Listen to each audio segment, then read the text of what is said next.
Balitang totoo. Alas 4:30. TUCP po ay nagsusulong pa rin. Kami ang principal author ng 200 pesos na legislated wage increase. Tingin namin ito yung salbabida para sa ating higit 5 milyong minimum wage earner at unang hukbang po patungo sa nakabubuhay na sweldo. Gayon din sinusulong din natin na mapataas yung take-home pay pati nung ating middle class na unfortunately ipit na ipit po sa kasalukuyan. Kaya nagsusulong din kami na itaas po natin yung income tax exemption from 21,000 monthly to 50,000 monthly. Dapat yung mga nag-i-strike na yun, ang punta rin nila, dapat make things local, use raw materials to manufacture finished goods, support Philippine-made products. Hindi lang sasabihin niya, taas mo sweldo ko. Kasi kung ang negosyante, wala namang pera pantaas, saan mo kukunin? Kung wala kang ginagawang produkto na binebenta mo sa mundo, saan mo kukunin ang kayamanan mo? Umaga na! Balita na! Magandang Sabado ng umaga mga kapuso. Ikadalawa sa buwan ng Mayo ng 2026. At dahil Sabado, ako po si Fernan Gulapa, kasama nyo sa mga balita. Sa ating mga headlines ngayong Sabado, kaliwat ka ng pagkilos, isinagawa ng iba't ibang grupo sa bansa kaugnay ng pagdiriwang ng Araw ng Paggawa kahapon. 150,000 trabaho sa bansa inaasahang malilika dahil sa inaprubahang 2 trilyong pisong pamumuhunan sa sektor ng paggawa ayon kay Pangulong Bongbong Marcos. Dagdag sweldo naman sa Northern Mindanao at Caraga, epektibo na. Balita na may mga ari-arian naman si dating Congressman Saldico sa bansang France, nakarating na sa kalaman ng embahada ng Pilipinas. Pagpapabalik sa dating kongresista sa bansa, tiniyak ng DFA. Psychological fitness ni Vice President Sara Duterte dapat malaman ng mga Pilipino ayon sa isang kongresista. Presyo ng mga produktong petrolyo nakaambang tumaas sa susunod na linggo ayon sa isang impormante sa industriya ng langis. Senate Protect Ad Hoc Committee sinisilip na ang value-added tax, energy tax at local franchise tax na kabilang sa mga dagdag bayarin sa kuryente. At mahigit sa 1,200 tripulanteng Pilipino nakatawid na sa Strait of Hormuz ayon sa Department of Migrant Workers. Umaga na! Balita na! Sa detalye ng mga balita, nagkilos protesta ang iba't ibang grupo sa bansa bilang bahagi ng pagdiriwang ng Araw ng Paggawa kahapon. Sa Maynila, nagsagawa ng programa ang mga militanteng grupo sa bahagi ng CM Recto Avenue dahil hindi sila nakatuloy hanggang sa Mendiola dahil sa inilatag na seguridad ng Manila Police District. Nagkilos protesta rin ang aabot sa 700 manggagawa sa Marikina City na kabilang sa ipinananawagan ng pagtugon sa issue ng mga manggagawa, partikular na ang hiling na dagdag sahod at pagbuwag sa provincial rate. Sinabi naman ng National Capital Region Police Office o NCRPO na aabot sa 4,000 rallyista ang lumahok sa mga pagkilos sa iba't ibang bahagi ng Kalakhang, Maynila. Samantala, nagkilos protesta rin ang iba't ibang grupo sa General Santos City, Calibo, Aklan, Iloilo City at Davao City para ipanawagan ang pagpapababa ng presyo ng mga pangunahing bilihin at aumento sa sahod. Nagsagawa naman ng Tripartite Solidarity Walk ang Department of Labor and Employment o DOLE Region 7 sa Cebu City, katuwang ang mga labor union, industry sector at iba't ibang ahensya ng gobyerno sa lalawigan. Umaga na! Balita na! Inihayag ng PNP na naging mapayapa sa pangkalahatan ng mga kilos protesta sa bansa kaugnay ng pagdiriwang ng Araw ng Paggawa kahapon. Ayon kay Police Brigadier General Randolph Tuanyo, tagapagsalita ng PNP, walang naitala ang kapulisan na namang untoward incident sa mga pagkilos. Nakapagtala naman ang PNP ng nasa 19 na pagkilos sa 8 rehiyon habang sinabi naman ng Manila Police District, MPD, na naging mapayapa rin ang mga pagkilos sa lungsod.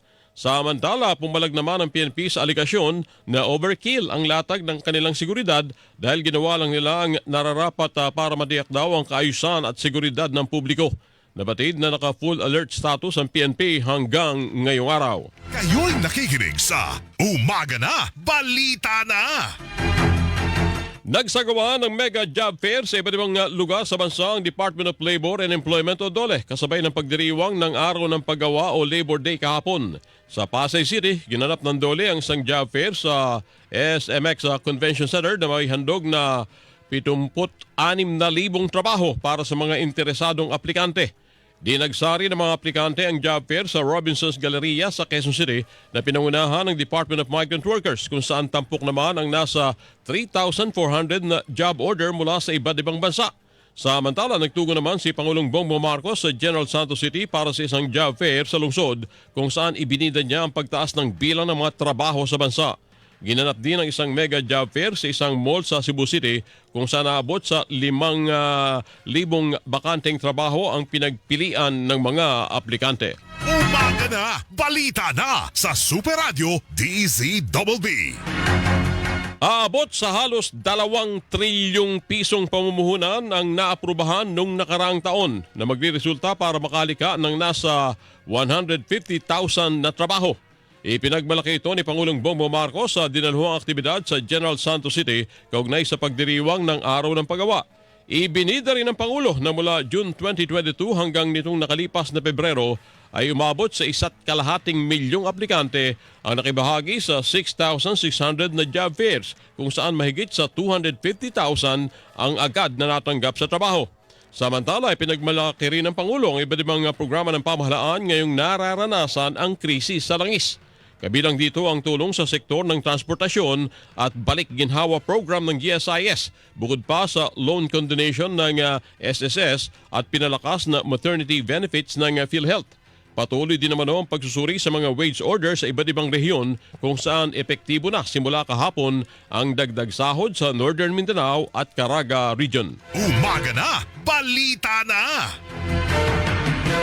Epektibo na ang dagdag sahod para sa mga minimum wage earners sa Northern Mindanao at Caraga Region. Inanunsyo ito ni Pangulong Bongbong Marcos sa dinaluhang Labor Day event sa General Santos City kahapon.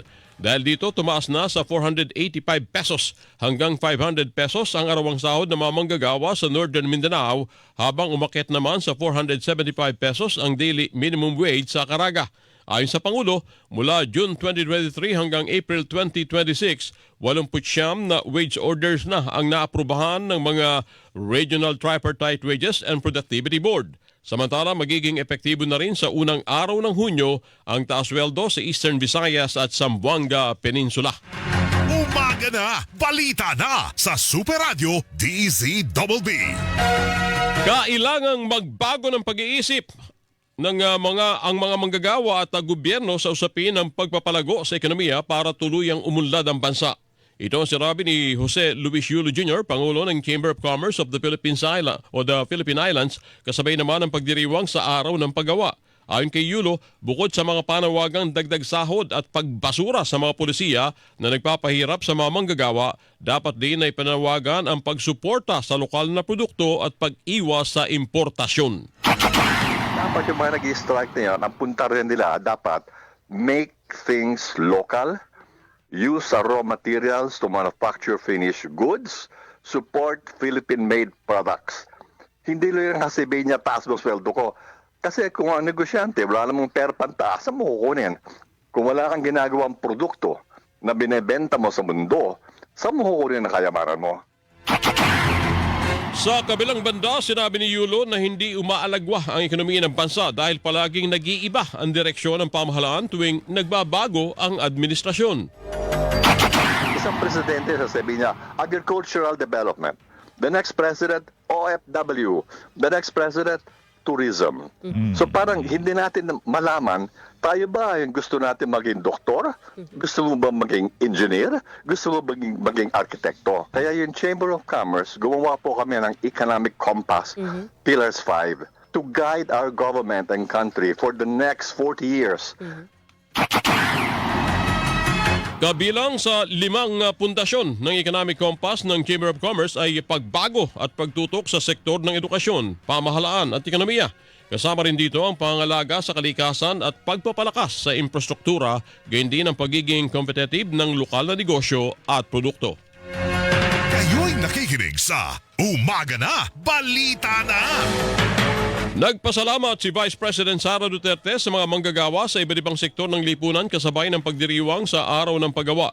Sa isang pahayag, sinabi ng Vice Presidente na ang mga manggagawang Pilipino ang haligi ng pag-unlad at pag-asa ng bayan dahil sa kanilang sipag, tiyaga at dedikasyon. Dahilan naman ito para patuloy na umusad ang bansa sa kabila ng mga kinakaharap na hamon at isang patunay na ang mga manggagawa ang lakas ng ekonomiya. Nagbigay pugay rin ang Vice Presidente sa lahat ng tsuper at konduktor ng libreng sakay bus na patuloy na nagsisilbi sa mamamayan dahil nananatili silang matatag, nakatuwang sa paghatid ng ligtas at maasang transportasyon para sa bawat Pilipino. Umaga na, balita na sa Super Radio DZBB. Nakarating na sa kalaman ng Embahada ng Pilipinas sa Paris, France ang balita na may mga ari-arian naman si dating Congressman Saldico sa kabisera ng nabanggit na bansa. Yan ang sinabi ng Ambassador ng Pilipinas sa France na si Eduardo de Vega kasunod ng impormasyon na naghain doon ng petisyon para sa political asylum siko. Ngunit wala pa silang alam sa kinaroroonan ng dating kongresista sa France. Strong reason to believe he's here.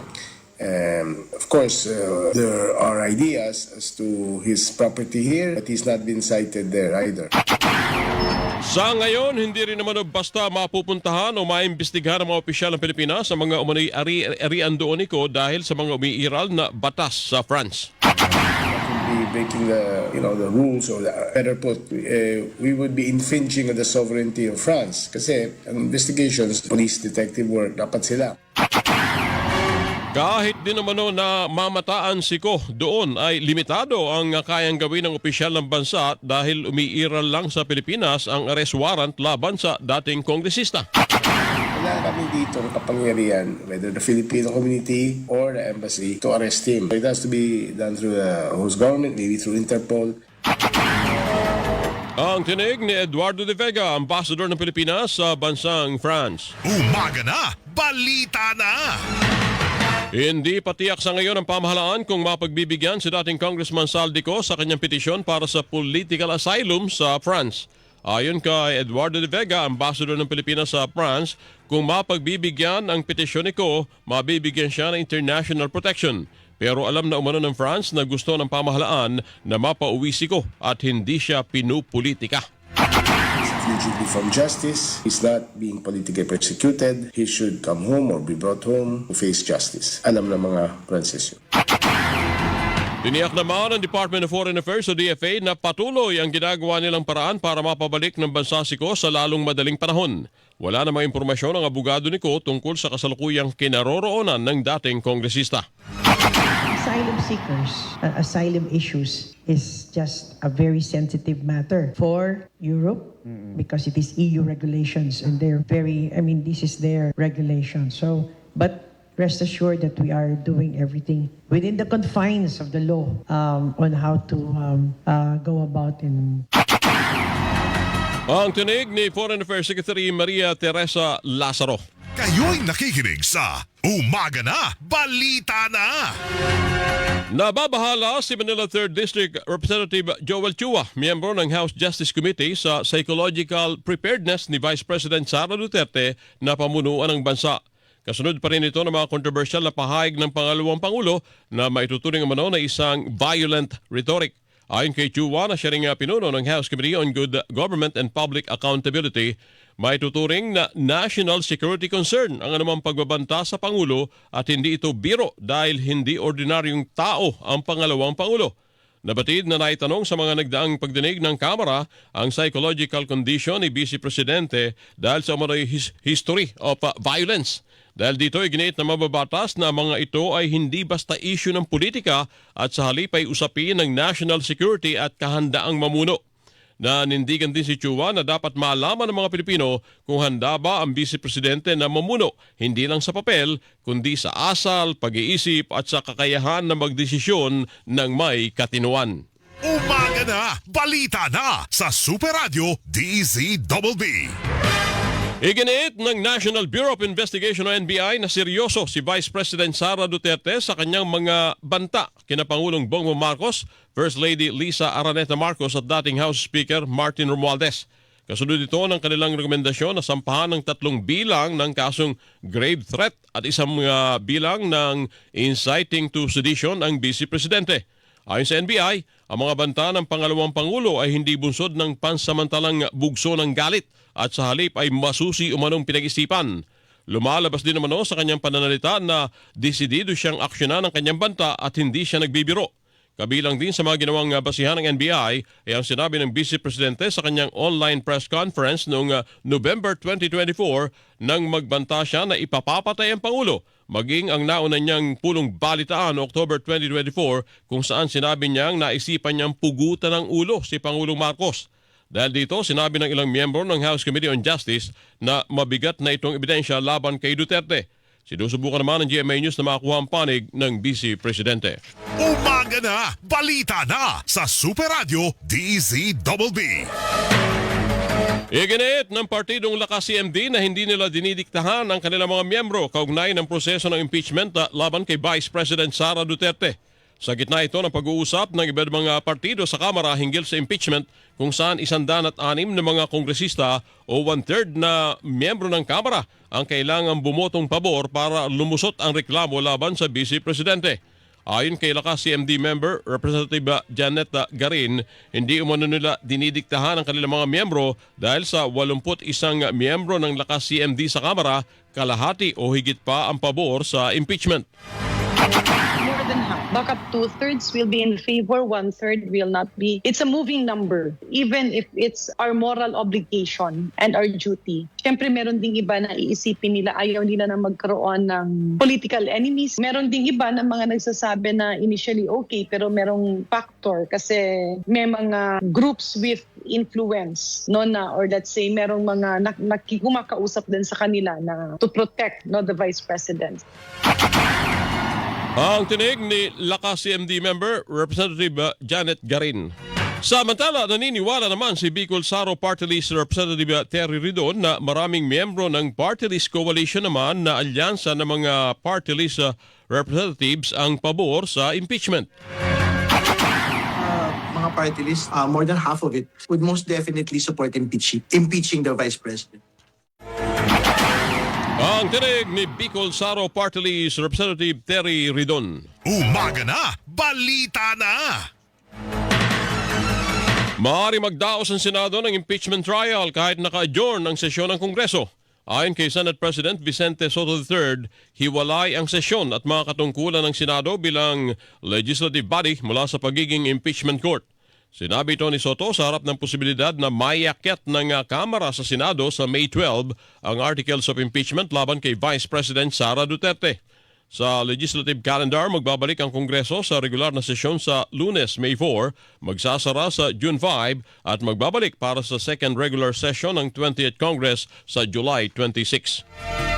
Kayo'y nakikinig sa Umaga na, balita na. Nakaambang tumaas ang presyo ng mga produktong petrolyo sa susunod na linggo. Ayon sa isang informante sa industriya ng langis, posible ang piso hanggang 2 piso kada litro na dagdag presyo sa diesel. 2 hanggang 3 piso naman ang namumurong taas presyo sa kada litro ng gasolina. Ang nasabing pagtaya ay batay mano sa Minoplatz Singapore Trading at average ng foreign exchange. Umaga na, balita na sa Super Radio DZBB. Marami ng hakbang na ginawa ang pamahalaan upang mapababa ang presyo ng kuryente sa bansa pero mayroon pang puwang para lalo itong mapababa. Ito ang sinabi ni Senador Sherwin Gatchalian, Chairman ng Senate Finance Committee at ng Proactive Response and Oversight for Timely and Effective Crisis Strategy o PROTECT Committee. Anya, kabilang dito ang pagsilip sa lahat ng buwis na sinisingil sa mga customer, kabilang na ang energy tax at local franchise tax na dagdag bayarin sa kuryente.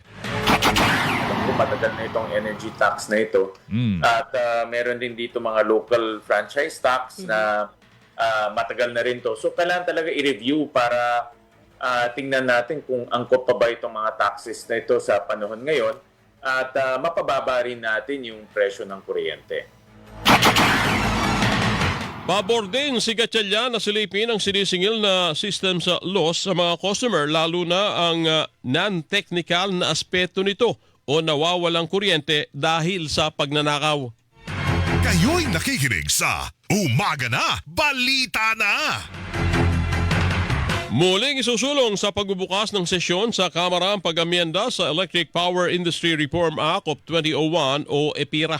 Ayon kay Akbayan Party List Representative Shell Jokno, hindi makatarungan na ang mga consumer ang pumapasa ng mga pass-through charges at lifeline discount. Oo, talagang grabe ang shock sa ordinaryong mga consumer. Kaya, well, as Ano far po as pwedeng gawin? concerned, ipupush namin ito agad. Magsisimula ulit ang session namin itong darating na Lunes. So, we will call for not just an investigation, pero pati yung pagbabalik at pag-revisit sa mga batas na yan. Gayunman, sinabi ni Jokno na habang hindi pa naamyandahan yung batas, maaaring kausapin ng mga mababata sa mga kumpanya ng kuryente na huwag munang ipasa sa mga consumer ang bayarin. Mga electric companies, mga mga monopoly franchise yan. Ibig sabihin, protektado sila sa kompetisyon. So, dapat meron silang social obligation na sila na ang sasalo niyan. Tingnan natin mismo yung Meralco halimbawa, ang nireport nilang net income ng 2025 ay umaabot sa 50.6 billion pesos. Siguro naman, hindi na mahirap na saluhin nila itong pass-through cost. Gayunman, sinabi ni Jokno na habang hindi pa naamyendahan ng batas, maaaring kausapin ng mga mambabata sa mga kumpanya ng kuryente na huwag munang ipasa sa mga consumer ang naturang nga pong bayarin. Umaga na, balita na! Ipinagutos ng Energy Regulatory Commission ERC ang pagbabalik operasyon ng Wholesale Electricity Spot Market o WESM para sa Luzon, Visayas at Mindanao Grid. Sa isang pahayag, sinabi ni ERC Chairman Attorney Francis Saturnino Juan na minarapat nilang ituloy na ang operasyon ng WESM dahil napapanahon na ito. Kailangan din naman ito para mapagbangga ang presyuhan ng enerhiya sa pandaigdigang merkado at maprotektahan ang mga consumer mula sa anumang posibleng pagmamalabis. Nabatid na ang WESM ang nagsisilbing trading market ng mga power generators kung saan bumibili rito ang mga distribution utility at electric cooperatives kung kakailanganin nila ng karagdagang supply. Matatandaan na pansamantalang pinahinto ng ERC ang operasyon ng WESM noong March 26, bunsod ng walang prenong pagtaas sa presyo ng langis. Umaga na, balita na sa Super Radio DZBB. Hinimok ng Department of Energy ang publiko na gumamit ng inverter technology, lalo na sa mga appliances gaya ng aircon, refrigerator at iba pa. Yan ang sinabi ni DOE Energy Utilization Management Bureau Director Patrick Aquino na makatutulong para makatipid sa bayarin sa kuryente sa gitna ng nararanasang mainit na panahon sa bansa. Ayon kay Aquino, mahalaga rin ang iba't ibang paraan para makatipid sa konsumo sa kuryente gaya ng paglilinis ng electric fan, aircon at iba pa. Dapat ang ating mga kababayan mag-switch na sa inverter. Kasi at least 40% po yung matitipid natin sa pagpapatakbo. Ang susunod po nating nakikita na malaking pinagkakagastosan ng nagkukonsumo po nga yung mga appliance na nagpapalamig o nagpapainit. Sunod po sa ating ref, yung ating pong aircon, yung ating electric fan, and then may isa pa kaming napansin, ating pong water dispenser. Yun, Water dispenser malakas po kumonsumo. yan. Mataas rin po yung kumonsumo. Bukod dito, hinikayat din ng publiko na gumamit ng solar power sa bahay para makatipid sa kuryente. So ang payo natin sa ating mga kababayan na nag-iisip maglagay ng solar, siguraduhin po yung kausap nyo meron pong accreditation, meron po silang license na electrical engineers, makipag-coordinate po tayo sa ating mga electric cooperatives or distribution utilities para siguraduhin po yung installation na gagawin ligtas at naaangkop po para sa inyong bahay. Ang tinig ni DOE Energy Utilization Management Bureau Director Patrick Aquino. Umaga na, balita na! Ligtas na nakadaan sa Strait of Hormuz ang 4 na barko na may lulang 73 Pilipino crew noong Abril 29. Ayon sa Department of Migrant Workers, dahil dito ay umabot na sa mahigit sa 1,200 ang mga tripulante na sakay ng mga barko ang nakatawid sa nabanggit na katubigan. Patuloy namang titiyakin ang kagawaran ng kaligtasan at kapakanan ng mga tripulanting Pilipino na lula ng mga barkong naiwan pa sa Persian Gulf bunsod ng pagsara ng naturang strait. Samantala, ligtas namang nakauwi sa Pilipinas ang 4 na Pilipinong tripulante ng MT Aqua 1 matapos dumating nung Webes ng gabi lula ng commercial flight na lumapag sa NAIA Terminal 1 sa Pasay City. Kayo'y nakikinig sa Umaga Na, Balita Na! Ligtas na nakauwi sa bansa ang 120 Pilipino mula sa Dubai, United Arab Emirates. Ayon sa Overseas Workers Welfare Administration o OWA, sinalubong ang mga ito ng mga kinatawan ng Department of Migrant Workers at ng Department of Social Welfare and Development, gayon din ng OWA. May mga ipinagkaloob na tulong sa mga Pilipino tulad ng pagkain, tulong pinansyal at pansamantalang matutuluyan. Naayos na rin naman ang pag-uwi ng mga Pilipino sa kanilang probinsya sa pamamagitan ng domestic flights at land transportation assistance habang ang ilan ay ligtas nang nakabalik sa kanilang mga tahanan. Umaga Na, Balita Na sa Super Radio DZBB. Nangungunang alalahanin ng mga Pilipino ang inflation o yung bilis ng pagtaas ng presyo ng bilihin at serbisyo, sahod at korupsyon sa pamahalaan. Batay sa tugon ng Masa Survey ng Okta Research sa unang bahagi ng taon, umakyat sa 45% mula sa 41% noong huling bahagi ng 2025 ang inflation bilang pambansang alalahanin. Nananatili naman na pangunahing issue ang korupsyon sa pamahalaan na nasa 26%, habang nasa 33% naman ang sahod ng mga manggagawa kung saan mas napagtutuunan ng pansin ng publiko ngayon ang agarang epekto ng pagmahal ng mga bilihin. Sa mga personal na alalahanin, nananatiling pangunahin ang kalusugan na nasa 67%, habang tumaas naman ang pagpapahalaga sa pagkakaroon ng ipon, matatag na trabaho at sapat na pagkain araw-araw. Ipinakita din ng survey na bago maramdaman ang epekto ng sitwasyon sa gitnang silangan, nagsimulang tutukan ng mga Pilipino ang mga isyong may kinalaman sa pagkain, pag-iipon at katatagan ng kita. Umaga Na, Balita Na! Pinalagaan ni NBI Director Melvin Matibag ang pagpuna ni Attorney Mark Tolentino, abogado ng dating TV host na si Jay Sonsa, sa paraan ng pag-aresto sa kanyang kliyente, gayon din ang timing nito na itinapat sa long weekend kung kailan sarado ang mga korte. Ayon kay Matibag, lumabas ang warrant of arrest laban kay Sonsa pasado 1:00 ng hapon ng Webes at bumiyahe pa ang mga otoridad papunta sa ilang address ni Sonsa kaya inabot na ng gabi. Inaasahan naman na sa Lunes ay ihaharap si Sonsa sa korte sa Pasay City na nag-issue ng warrant. Matatandaan na iniresto ng Webes ng gabi si Sonsa sa bisa ng warrant of arrest ng Pasay City Regional Trial Court dahil sa umano'y pagpapakalat niya ng mga pekeng medical record kaugnay ng kalusugan ni Pangulong Bongbong Marcos. Kayo'y nakikinig sa Umaga Na, Balita Na! Pinuri naman ng Presidential Communications Office o PCO ang mabilis na pag-aksyon ng National Bureau of Investigation o NBI sa pagsasampa ng reklamo at pag-aresto sa dating mamamahayag na si Jay Sonsa. Kaugnay ito sa akusasyon kay Sonsa sa pagpapakalat umano ng maling impormasyon hinggil sa kalusugan ni Pangulong Bongbong Marcos. Ayon kay PCO Acting Secretary Dave Gomez, ipinapakita nito ang matatag at legal na pagtugon ng administrasyon sa mga aligasyon ng pang-aabuso online. Sa ilalim ng kanilang Oplan kontra fake news, sinabi ni Secretary Gomez na magsilbi sana itong babala laban sa mga nagpapakalat na mga maling impormasyon. Umaga Na, Balita Na!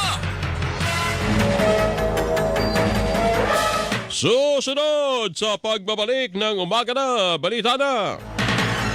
Pagtanggap ng mga transport network company at motorcycle taxi platform providers ng mga bagong driver at rider, ipinatigil ng Department of Transportation. Barko ng China, binuntutan ng MV Kapitan Felix Oka na kasama sa civilian mission ng Atin Ito Coalition patungong Pag-asa Island sa West Philippine Sea. At Embahada ng Amerika sa Pilipinas, naglabas ng security alert para sa kanilang mga mamamayan kasunod ng pagkasawi ng 2 Amerikano sa engkwentro noong April 19 sa Toboso, Negros Occidental. Alas 5 na! Umaga Na, Balita Na!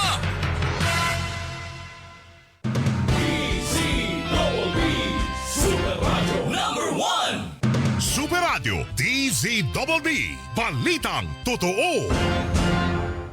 Ready na ba kayo sa bagong Sabado, mga kapuso? Ako'y magluluto, kayo mamimitas. Pack your bags and join us, Food Explorers! Pwede na tayo kumain!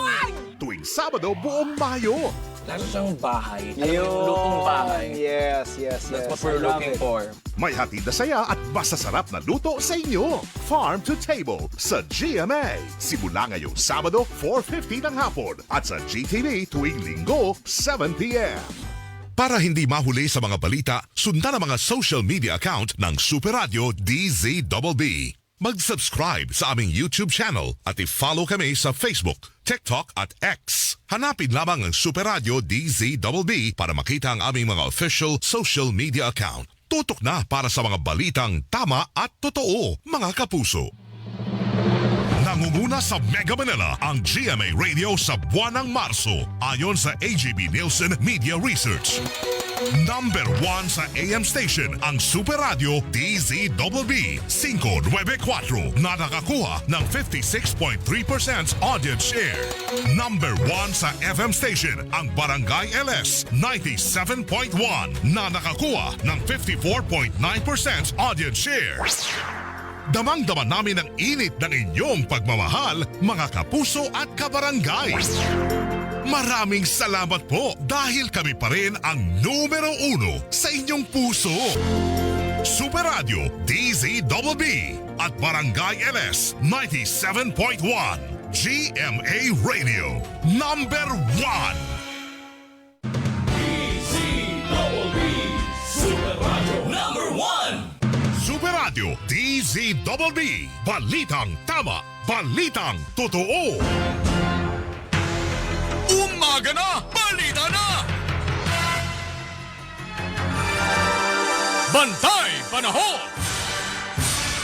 Alamin na natin ang magiging lagay ng panahon mula kay weather specialist ng Pag-asa, Leon Loredo. Gandang umaga po.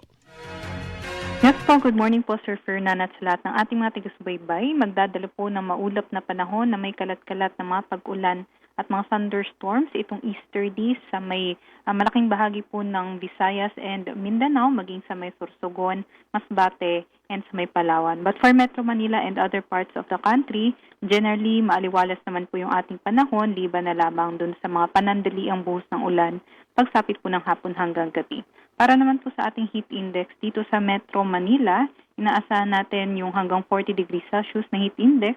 Pinakamataas naman po nasa danger level itong Dagupan City, Pangasinan ngayong araw, possible hanggang 44 degrees Celsius. Kaya doble ingat sa ating mga kababayan at huwag kalimutang magdala ng tubig. Iwas po sa dehydration. Yan lamang po ang latest. Leon! Yes po. 44 degrees Celsius sa Pangasinan? Yes po, tama po. Hindi, init to na. Okay, maraming salamat po. Maraming salamat. Ingat po tayo. Bantay Panahon! Kayo'y nakikinig sa Umaga na, Balita na! Tuloy-tuloy tayo sa mga balita ngayong Sabado. Ako pa rin si Fernan Gulapa. Ipinatitigil ng Department of Transportation o DOTR ang onboarding o pagtanggap ng mga transport network companies at motorcycle taxi platform providers na mga bagong driver at rider. Inilabas ang kautusan matapos mabatid na lampas na sa itinakdang limitasyon ang bilang ng mga driver at rider ng ilang kumpanya. Sa isang memorandum, inatasan ni Acting Transportation Secretary Giovanni Lopez ang LTFRB para ipatigil ang pagtanggap ng mga bagong transport network vehicle service at motorcycle taxi maliban sa mga may valid na prangkisa. Nauna nang iniutos ni Pangulong Bongbong Marcos na imbestigahan ang pag-abuso ng ilang TNC dahil sa paglagpas sa maximum limit ng mga driver na maaaring tanggapin na nagresulta sa pagkakaroon ng mga tinatawag na tempo driver. Sinabi naman ni Lopez na pinag-aaralan ng DOTR ang mga posibleng parusa sa mga kumpanya na mapatutunayang lumabag sa itinakdang limit sa onboarding ng mga TNVS at motorcycle taxi. Umaga na, balita na! Namata ng mga kalahok sa ika-4 na civilian mission to the West Philippine Sea ang isang China Coast Guard vessel na nakabuntot sa kanilang barko kahapon na umaga. Pasado alas 7 ng umaga nang mamata ang nakabuntot sa MV Kapitan Felix Oka ang China Coast Guard vessel na may body number 3101. Nakahanda naman ang Atenito Coalition na organizer ng civilian mission sa West Philippine Sea sa anumang maaaring mangyari at kanilang tiniyak na ilalayo sa panganib ang barko para sa kapakanan ng 127 kalahok sa misyon.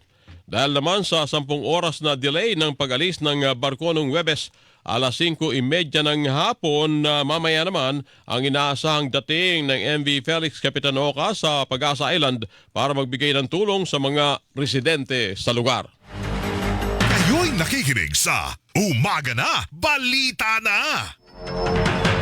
Maagang nakarating ang support boat na ML Chawi, ang advance party ng civilian mission ng Atenito Coalition sa Pag-asa Island, Palawan. Sa post ng Atenito Coalition, dumating ang support boat sa nasabing isla pasado alas 3:50 ng hapon kahapon kung saan agad itong nagbaba ng mga pagkain at supply ng gasolina na ipamamahagi sa mga residente ng Pag-asa Island. Samantala, inaasahang darating ngayong hapon ang pangunahing barko na MV Capitan Felix Oca na binuntutan ng isang China Coast Guard vessel. Tinaguriang Balik Pag-asa ay kaapat na misyon na binubuo ng mga humigit kumulang 180 kasapi, kabilang mga volunteers, artists at media practitioners sakay ng pangunahing barko at ng support boat nitong ML Chawi. Kayo'y nakikinig sa Umaga Na, Balita Na! Pinalawak ng Department of Education o DepEd ang pagbibigay ng subsidiya para sa 2.4 na milyong mag-aaral sa bansa. Ayon sa DepEd, nasa 990,000 na mag-aaral sa junior high school ang sasaklawin ng Educational Service Contracting Program habang nasa 1.47 milyon na estudyante sa senior high school naman ang may kinabang sa Senior High School Voucher Program para sa school year 2026-2027. Sinabi naman ni Education Secretary Sani Angara na target ng ahensya ang nasabing bilang sa ilalim ng pinalawak na programang Expanded Government Assistance to Students and Teachers in Private Education o EGASPE. Layunin naman noon ang programa na bigyan ng pagkakataon ng mga pamilya na ma-enroll ang kanilang mga anak sa mga pribadong paaralan upang maibsan ang gastusin at makatulong din para hindi masyadong magsiksikan sa mga pampublikong paaralan. Umaga Na, Balita Na sa Super Radio DZBB. Magkakaroon ng tinatawag na Care Coordinator ang PhilHealth sa mga accredited facility kasabay ng pagpapatupad ng Expanded Maternity Benefits. Sa bagong Pilipinas ngayon, sinabi ni Dr. Israel Paragas, tagapagsalita at Senior Vice President PhilHealth Finance Policy Sector ng PhilHealth, na layo nito na magabayan ang mga buntis sa mga benepisyong dapat nilang makuha.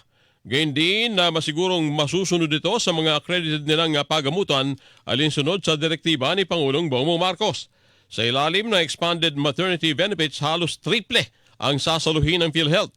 Sa normal delivery mula sa dating mahigit na 7,000 ay itinaas ito sa 29,000 pesos. Para naman sa cesarean, mula sa 37,000 pesos, itinaas ito sa 58 hanggang 62,000 pesos na benepisyo. Mula rin sa 4 na check-up, magiging 8 na ang sasagutin ng PhilHealth kasama ang mga bakuna at laboratory test. Umaga Na, Balita Na!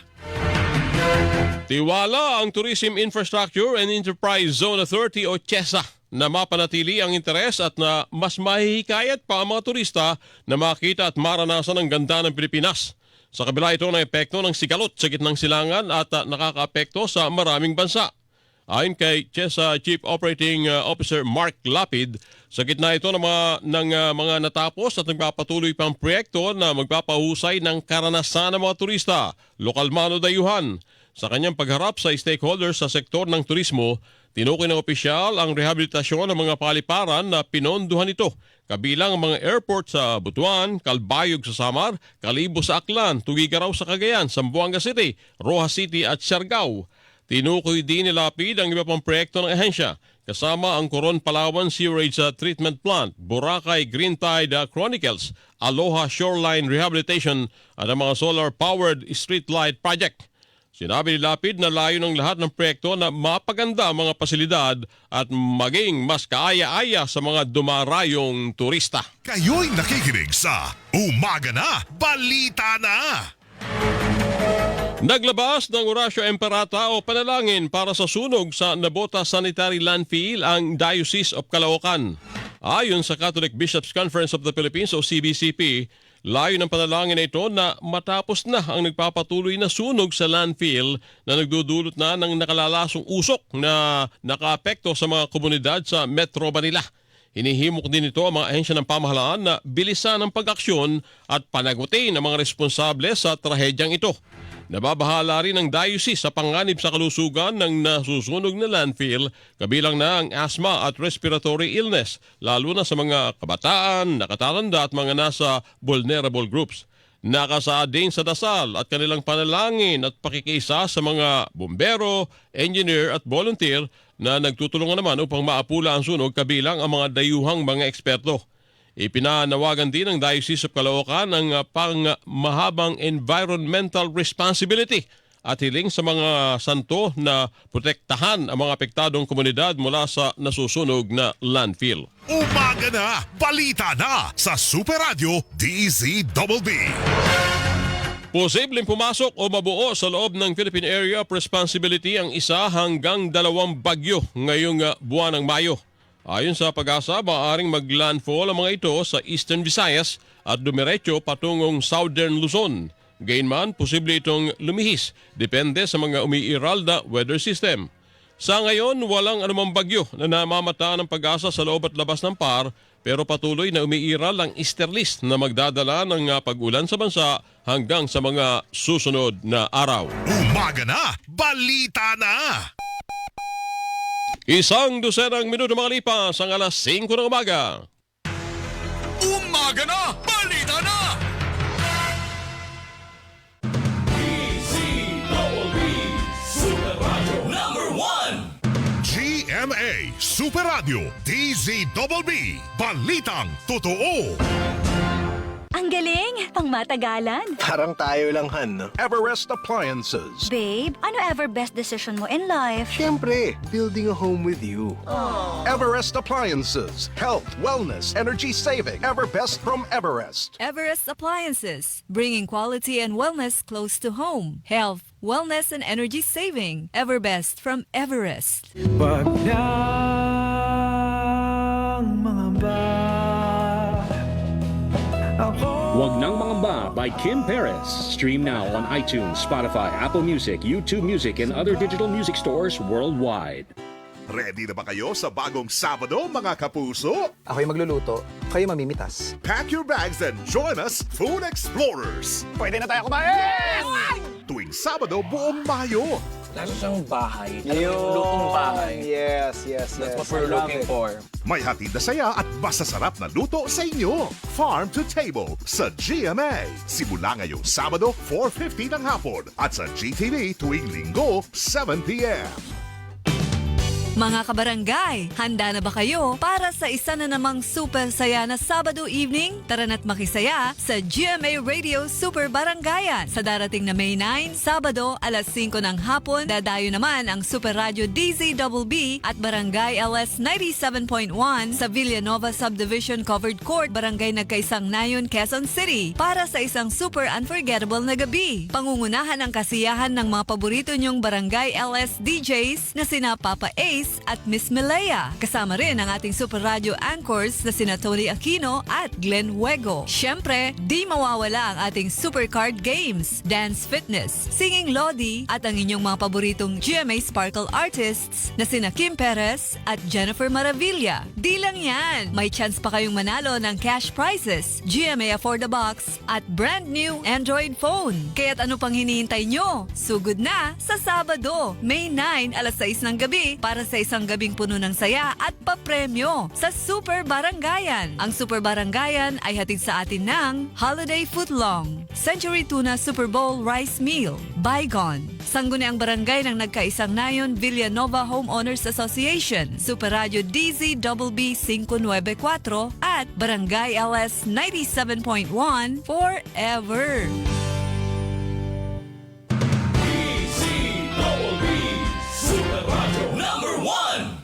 GMA Super Radio DZBB, balitang tama, balitang totoo.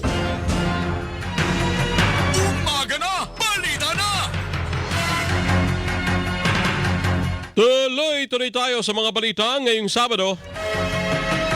Naglabas ng security alert ang US Embassy para sa kanilang mga mamamayan kasunod ng operasyon ng militar laban sa New People's Army o NPA kung saan 2 Amerikano ang nasawi sa engkwentro noong April 19 sa Toboso, Negros Occidental. Partikular na pinag-iingat ng US Embassy ang kanilang mga mamamayan sa mga areas of heightened concern kabilang Leyte, Mindoro, Negros Island at Samar. Nagpaalala ang embahada sa kanilang mamamayan na huwag makilahok sa mga terrorist o insurgent groups at kung makaengkwentro naman ng mga armadong individual na walang kaugnayan sa mga otoridad ay pinapayuhan ng mga ito na umalis agad sa lugar. Sa mga nagsasagawa naman ng humanitarian activity, pinaalalahanan ng embahada ang kanilang mamamayan na makipagtrabaho lamang sa mga grupong nakarehistro sa Philippine National Volunteer Service Coordinating Agency. Dapat din naman na makipag-ugnayan ng mga volunteer groups sa mga lokal na pamahalaan na maaaring magbigay sa kanila ng seguridad. Umaga na, balita na! Sinibak ng National Police Commission o NAPOLCOM ang 11 pulis ng National Capital Region Police Office o NCRPO Drug Unit. Napatunayan kasi ng NAPOLCOM ang kanilang pananagutan sa 2 bilang ng grave misconduct at 2 bilang ng conduct unbecoming of a police officer dahil sa kidnapping.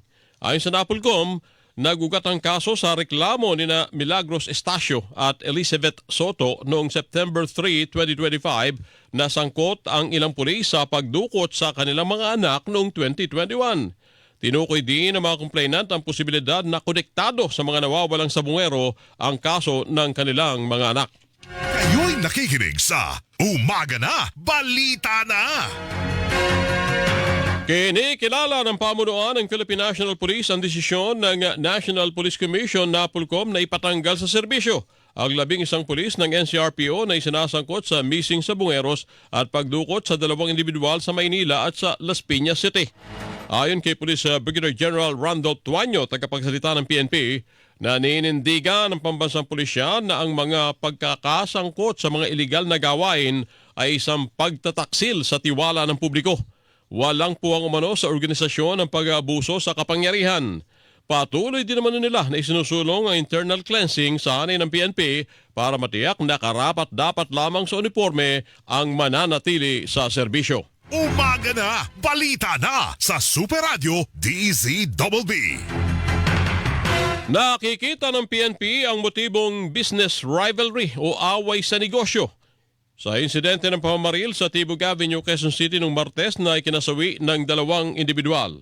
Ayon kay Police Brigadier General Randolph Tuanyo, tagapagsalita ng PNP, posibleng may kakumpetensya sa negosyo ang target ng krimen na si Perry Mariano na isang negosyante.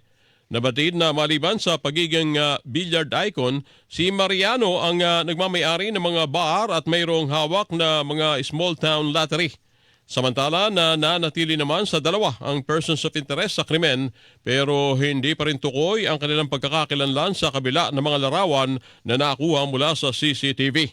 Patuloy naman ang pagbibigay ng impormasyon ng ilang individual sa mga otoridad na inaasahang makatutulong sa pagresolba sa krimen. Umaga na, balita na! Pinabulaanan ng Philippine Drug Enforcement Agency PDEA ang mga aligasyon na umiikot lang sa merkado ang mga nakukumpiskang iligal na droga kaya hindi ito nauubos. Sa Bagong Pilipinas ngayon, sinabi ni Attorney Joseph Kalulot, tagapagsalita ng PDEA, na walang batayan ang mga aligasyon dahil tuwing mayroon silang operasyon ay may kasama sila na mula sa mga lokal na pamahalaan na sinasamahan pa ng media. Iginit din ni Kalulot na ipinipresenta sa korte ang mga ebidensya at kanilang sinusunod ang tinatawag na chain of custody sa mga ito. Bukod dito, agad nilang sinisira ang mga iligal na droga sa oras na magkaroon ng utos mula sa korte na isang hakbang para masigurong hindi marirecycle ang mga iligal na droga. Kayo'y nakikinig sa Umaga na, balita na! Pinatawan ng 30 araw na suspensyon ng Land Transportation, Franchising and Regulatory Board o LTFRB ang pampaserong jeep sa Cebu City na nasangkot sa banggaan ng nitong araw ng paggawa kahapon na ikinasugat naman ng 18 pasahero. Ayon kay LTFRB Chairman Vigor Mendoza II, malinaw na hindi sumunod sa basic traffic regulation at road safety rules ang sangkot na sasakyan. Magiging matibay na ebidensya umano sa gagawing investigasyon ng kuha ng CCTV kung saan makikitang binangga nito ang isang maliit na jeepney dahil sa umano'y hindi pagsunod nito sa stoplight. Pinagpapaliwanag na rin ng operator ng sangkot na sasakyan at pinasusuko ang lisensya ng driver. Itinakda naman ng LTFRB sa May 18 ang pagdinig hinggil sa insidente. Umaga na, balita na sa Super Radio DZBB. Naaresto ng mga otoridad ang isang babae na nagpapanggap na abogado sa barangay Post Proper Northside, Taguig City. Ayon sa National Capital Region Police Office o NCRPO, nag-aalok ang suspect ng legal assistance sa biktima kung saan nagbigay sa kanya ito ng perang aabot sa 800,000 piso bilang acceptance at legal fees. Ngunit lumabas na hindi pala totoong abogado ang suspect matapos siyang beripikahin sa listahan ng Korte Suprema at napagalaman na hindi siya rehistradong miyembro ng bar. Na-recover ng mga otoridad ang kanyang national ID, mark money at laptop ng suspect na naharap naman sa reklamong usurpation of authority at estapa. Umaga na, balita na! Sumiklab ang magkahiwalay na sunog sa Parañaque City at sa lungsod ng Bacoor sa Cavite kahapon.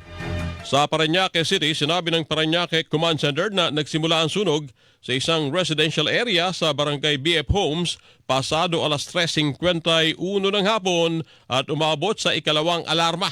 Sinabi naman ng Bacoor City Fire Station na pasado alauna ng hapon nang sumiklab ang sunog sa isa ring residential area sa Barangay Habaywan at napula bago mag alas 3 ng hapon. Patuloy na inaalam ng otoridad kung may nasugatan o nasawi sa dalawang sunog habang iniimbestigahan na rin ang pinagmulan ng apoy. Kayo'y nakikinig sa Umaga na, balita na! Sumiklab ang sunog sa isang residential area sa Barangay San Juan, Taytay, Rizal kahapon ng hating gabi. Ayon sa Taytay Municipal Fire Station, nagsimula ang sunog pasado alas 12:15 ng hating gabi at umabot lamang sa unang alarma. Idineklara naman na fire out ang sunog ganap na alauna 57 na madaling araw kung saan 21 bahay ang naapektuhan. Abot naman sa mahigit sa 20 pamilya ang naapektuhan habang nasa 180,000 piso ang halaga ng pinsala. Wala namang iniulat na nasaktan o nasawi sa insidente habang inaalam pa ng mga otoridad ang sanhi ng apoy. Umaga na, balita na! Alas 5:23. Umaga na, balita na!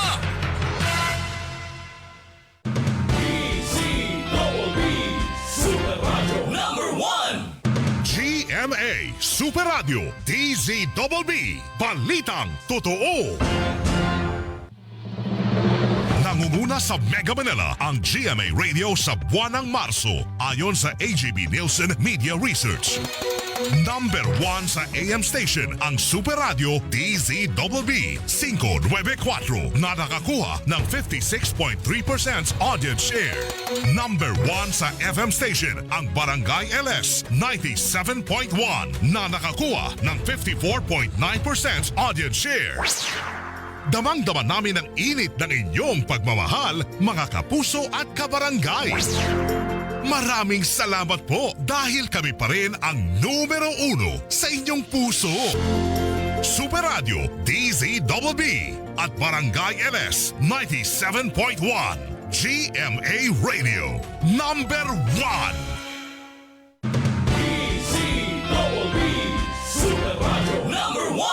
Mga kapuso, si Weng de la Peña po ito. Tuloy-tuloy lang ang aming paglilingkod po on air at online upang lahat ng dapat niyong malaman tungkol sa kaganapan sa ating bayan ay agad niyong nalalaman ng buo sa detalye at buo sa katotohanan. Dahil ang Super Radio DZBB ay walang kinikilingan, walang pinoprotektahan. Noon at ngayon, serbisyong totoo. Super Radio number 1. GMA Super Radio DZBB, balitang tama, balitang totoo. Umaga na, balita na! Balikan na natin ang naging headlines na ating mga balita ngayong Sabado. Kaliwat ka ng pagkilos, isinagawa ng iba't ibang grupo sa bansa kaugnay ng pagdiriwang ng Araw ng Paggawa kahapon. 150,000 na trabaho sa bansa ay inaasahang malilikha dahil sa inaprobahang 2 trilyong pisong pamumuhunan sa sektor ng paggawa ayon kay Pangulong Bongbong Marcos. Dagdag sweldo sa Northern Mindanao at Caraga, epektibo na. Balita na may mga ari-ariya naman si dating Congressman Saldico sa bansang France, nakarating na sa kalaman ng Embahada ng Pilipinas. Pagpapabalik sa dating kongresista sa bansa, tiniyak ng DFA. Psychological fitness ni Vice President Sara Duterte dapat malaman ng mga Pilipino ayon sa isang kongresista. Presyo ng mga produktong petrolyo nakaambang tumaas sa susunod na linggo ayon sa isang impormante sa industriya ng langis. Senate Protect Ad Hoc Committee sinisilip ng value-added tax, energy tax at local franchise tax na kabilang sa mga dagdag bayarin sa kuryente. At mahigit sa 1,200 tripulanteng Pilipino nakatawid na sa Strait of Hormuz ayon sa Department of Migrant Workers. Yan ang naging kabuuan nating mga balita ngayong Sabado. Nakasama natin ang News and Operations Center ng Super Radio DCWB ating Executive Producer si Lloyd Kiambao. Ang grupo ni Dindo Vellosillo, Romel Balasbas, Karen Galicia Tuason, Faye Bacalinaw, Abigail Espinida, Oves Enriquez. Sa technical, si Engineer Javin Zapata at Engineer Charles De Lasso. Tama din natin si Kapitan Andoy.